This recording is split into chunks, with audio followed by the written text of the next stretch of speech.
Does believing in the heart of the cards mathematically, scientifically increase your chance of top decking, of drawing the right card at the right time? Does believing in the heart of the cards make you luckier? Okay, that's a good question. Does believing, that sounds absurd, but it's a good question. Does believing that you are lucky increase your luck? Still probably a little too absurd. Does believing that you're going to win increase your odds of winning? That one, we're getting closer.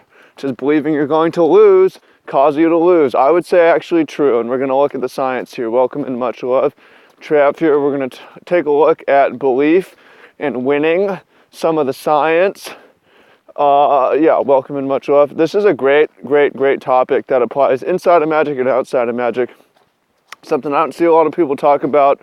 We're kind of on the fringe here of pseudoscience and real science, and I want to recommend to you a book called The Biology of Belief. It's written by Bruce Lipton.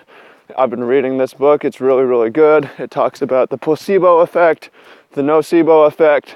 It talks about belief and epigenetics, how you can actually change your genes through belief. A lot of people do not take responsibility for their situations. They think that extreme ownership is an absurd concept and that there's a lot of things you can't control, like your genes. Guess what? You can control your genes. You can change them. Your experience changes your genes in your lifetime and you pass it down.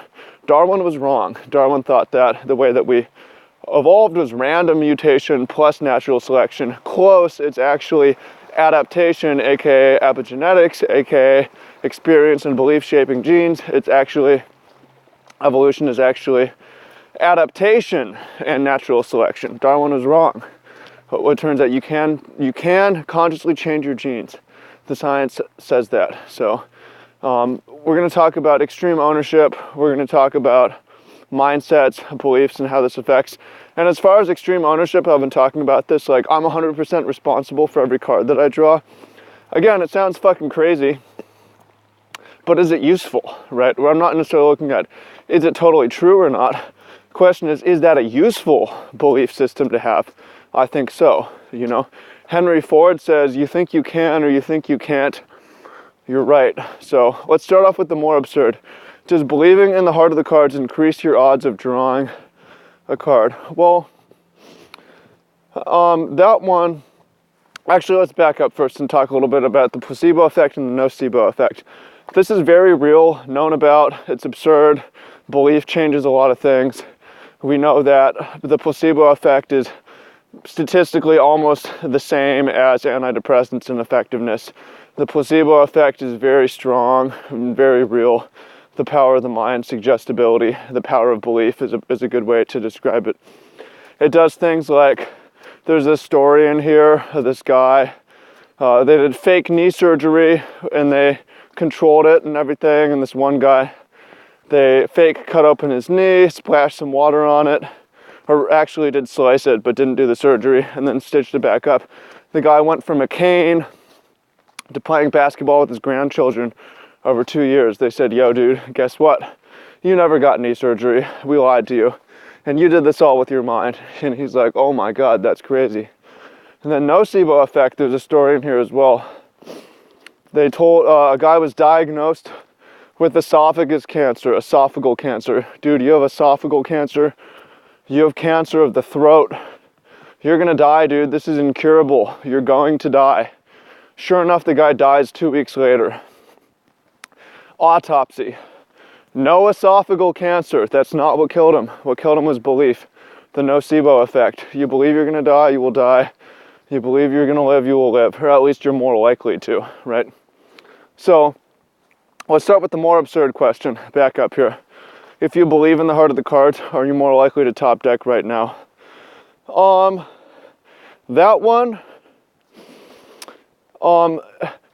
actually, the answer to this one is more in perceptual. If you believe that you're a lucky top decker, like I believe about myself, perceptually you are. You tend to remember the times that you do top deck, and you tend to forget the times that you don't, or the opponent top decks against you.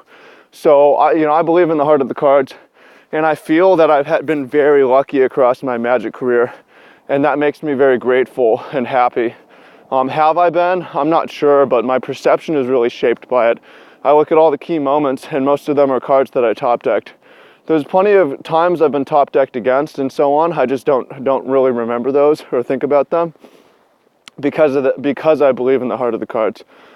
And then one thing about the heart of the cards where I think it actually makes it more likely that you actually will top deck is because you get to this point in games where you think about how you can win, and you think about the one card that you can draw or the best card for you to draw. And by the way, some of you are like, dude, you're out of breath. Yeah, I'm hiking through a forest trail here. It's also fucking cold. Anyways, the power of belief. So if I'm constantly thinking every turn, like, we should draw this, I can draw that, we can draw this. We're putting ourselves in positions where we actually can top deck, and we're more likely to do it. If you think that you can't win, you don't believe in the heart of the cards, it doesn't matter whether you draw the right card or not, because you're not necessarily knowing how to use it. You don't necessarily recognize when you top deck for the win, right? You may actually just miss that you top decked for the win right here because you weren't really thinking about how to use it because of your story. Maybe you figured it out or you didn't figure it out. So I would say, for those reasons, that I believe that if you believe in the heart of the cards, you actually are more likely to top deck for the win.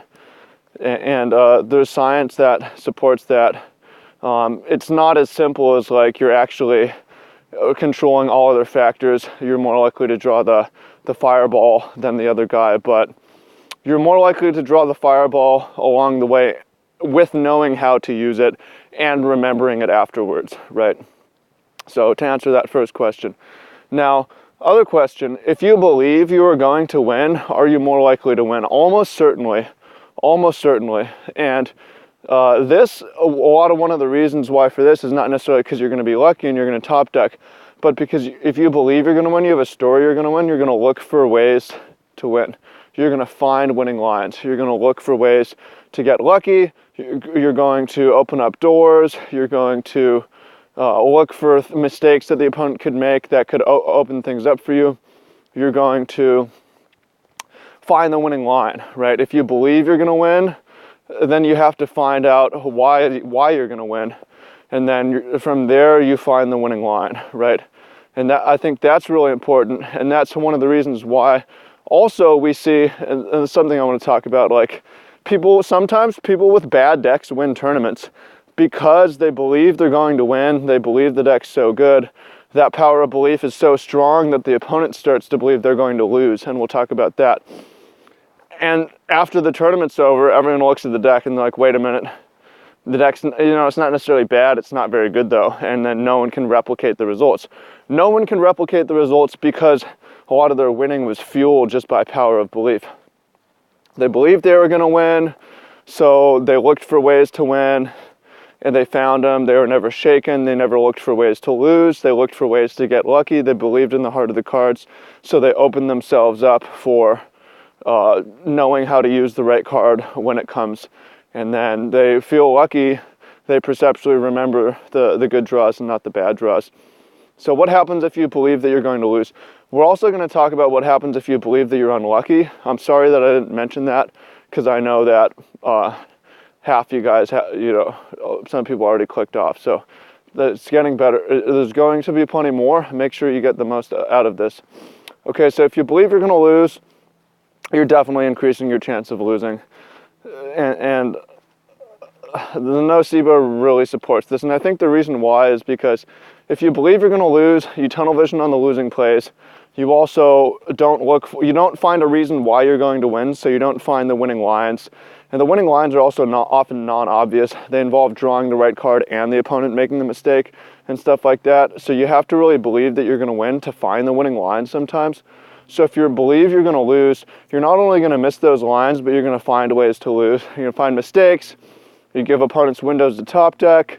You're going to draw the right card and not even know how to use it because in your mind, your story is you're going to lose. And then you lose and you confirm it, and it becomes a negative cycle. So you believe that you're unlucky. If you believe that you're unlucky, you definitely will be unlucky. And there's a lot of reasons why. You're going to choose decks that are too random. You're going to keep hands that are very random because you think you're going to set yourself up to be unlucky. You're going to perceptually be unlucky because you remember the bad top decks, remember the times you get sacked out against, and think that that is variance. Variance, well, that's because of variance, right? You're going to think that variance is your enemy, and you're not going to be grateful when it helps you. You're going to look for ways that you can get unlucky and play into those subconsciously. You're going to look for ways that the opponent's going to top deck against you and open those doors for them. You're not going to know how to make the most of cards that you top deck. So to answer the initial questions, I actually do believe that if you believe in the heart of the cards, you are more likely to top deck, and if you believe you're lucky, you are more lucky. If you believe you're going to win, you're more likely to win. If you believe you're going to lose, you're more likely to lose. If you believe you're unlucky, you will be unlucky, right? There's science here, and there's reasons why as well. Now, how to make the most of it? Well, first of all, you want to take a look at your belief system and what you're telling yourself and the phrases that you repeat and the songs that you listen to, and you want to get them around being lucky and being grateful and being a winner and always looking for the way to win. You want that to be your story. That's the only way to do the crazy shit that you see some of these people do. LSV top 8ing 3 straight Pro Tours, Corey Baumeister top 8ing 4 straight standard GPs. You have to believe that you're lucky, believe that you're going to win. I don't think it's possible otherwise if you just if you think that you're going to lose. Important note for some of you guys who still aren't convinced, I'm really speaking in generalities here. So you believe you're going to win. Statistically, sometimes you will win when you would have lost if you had looked for ways to lose. You're not going to win every match. You're not going to top deck every match.